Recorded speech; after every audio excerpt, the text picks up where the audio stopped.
Bonjour.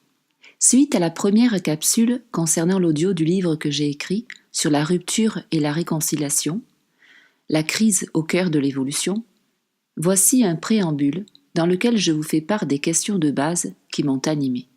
Pourquoi, avec autant d'amour au sein d'une famille, on se fait autant souffrir?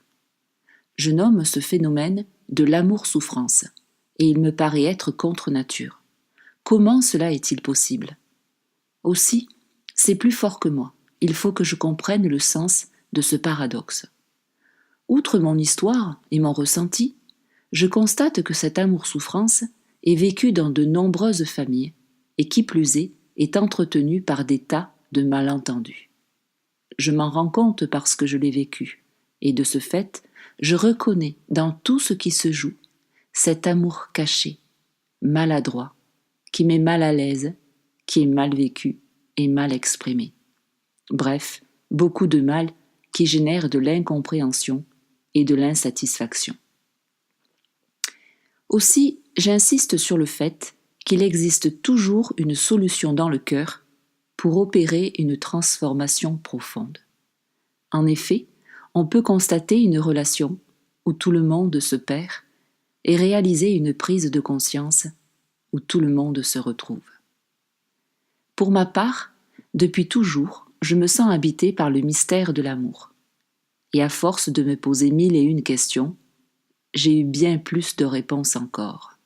Et c'est pourquoi j'ai désormais terriblement, irrésistiblement besoin d'affirmer à tous, haut et fort, que tout est possible tout le temps. Quel que soit notre âge et notre histoire personnelle, on peut à tout moment reprendre son bonheur en main, sa santé et son épanouissement.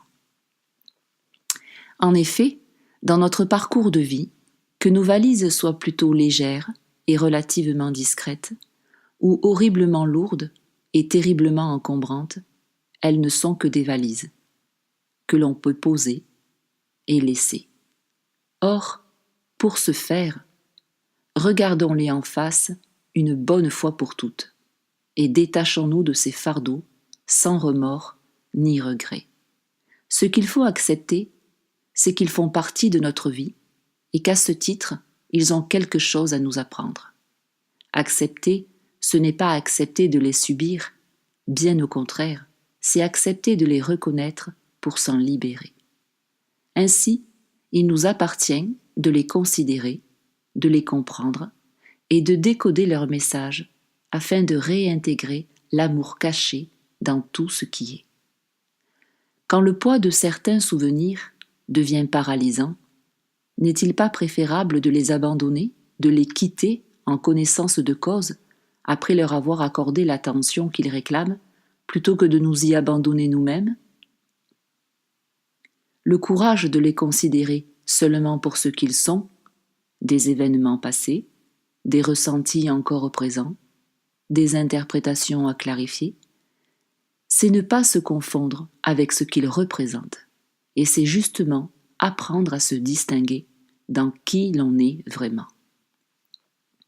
Ce processus, face à face avec soi-même, est bien plus gratifiant que de celui de continuer à se les trimballer indéfiniment et inutilement. Que faut-il pour nous décider d'y remédier? Pourquoi sommes-nous presque plus attachés à la souffrance qu'à notre personne, qu'à notre bien-être et qu'à notre évolution? Qu'est-ce que cela nous permet de justifier dans notre présent? Et comment pouvons-nous passer à autre chose sereinement et avancer léger si on est retenu sans cesse par des bagages accumulés? Ainsi, nous croyons prendre soin de nous en les gardant, quand bien même nous nous chargeons jusqu'à épuisement. Finalement, en quoi ces boulets peuvent-ils nous soulager? Voilà encore un paradoxe.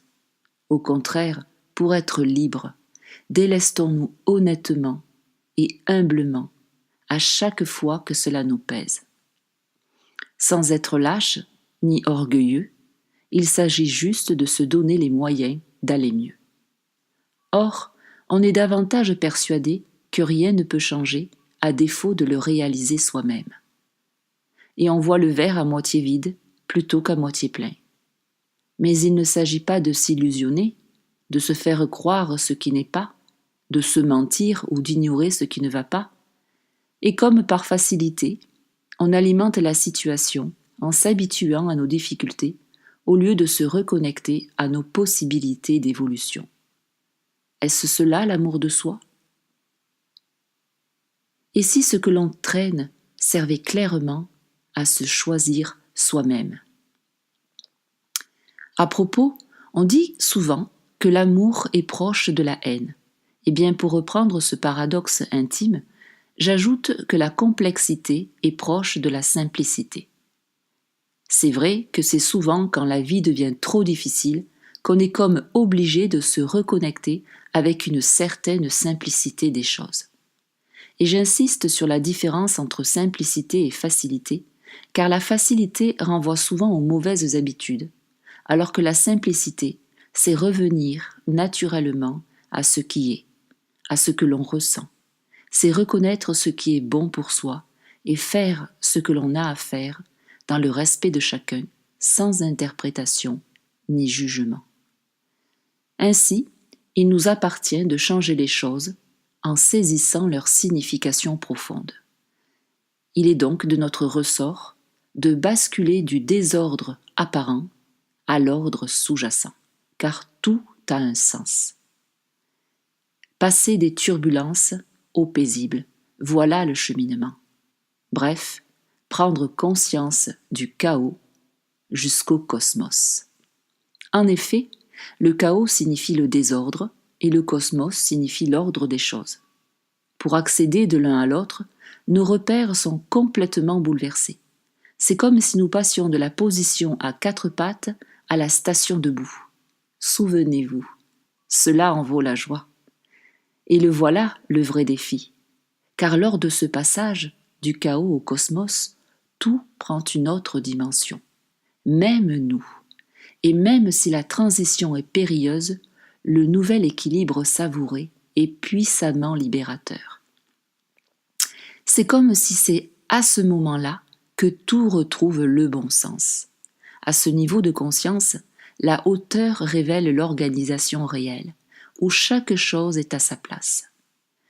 Cette phase d'éveil, bien plus que de s'expliquer et de se comprendre, se vit profondément en chacun et se partage subtilement.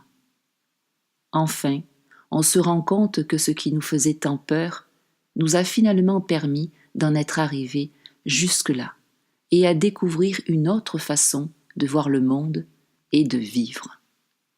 Et oui, la vie se vit. L'énergie de vie se ressent au présent. N'as-tu jamais remarqué que les événements passent alors que les sentiments sont intemporels?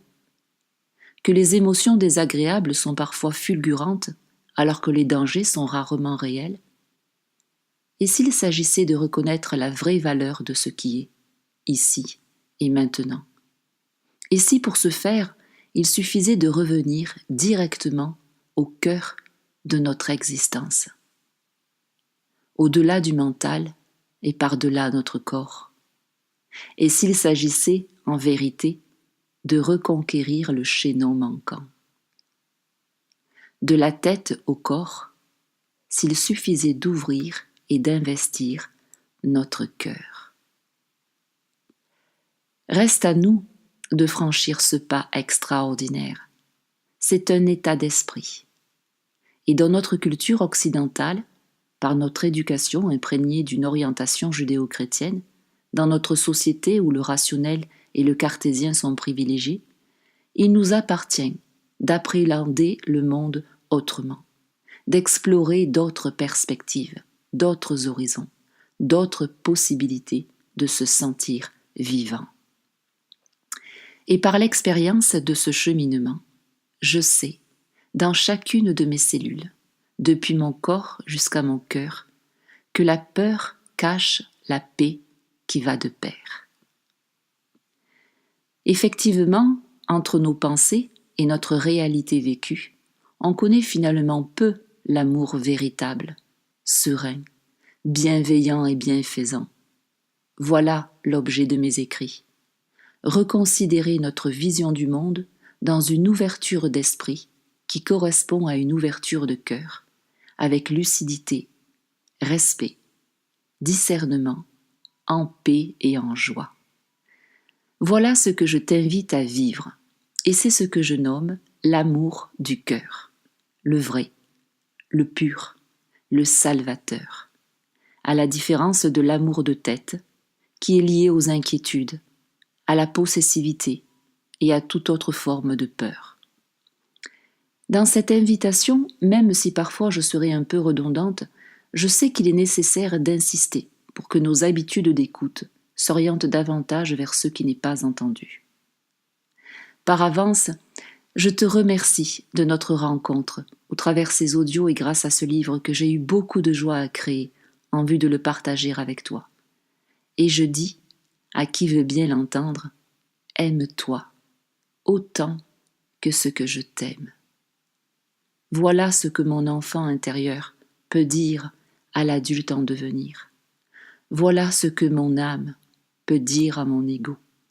Voilà ce que mon féminin peut dire à mon masculin. Sur ce, je vous dis à très bientôt pour de nouvelles révélations à partager ensemble. Dans la prochaine capsule, nous aborderons la puissance du lien par le cœur. Merci. Au revoir.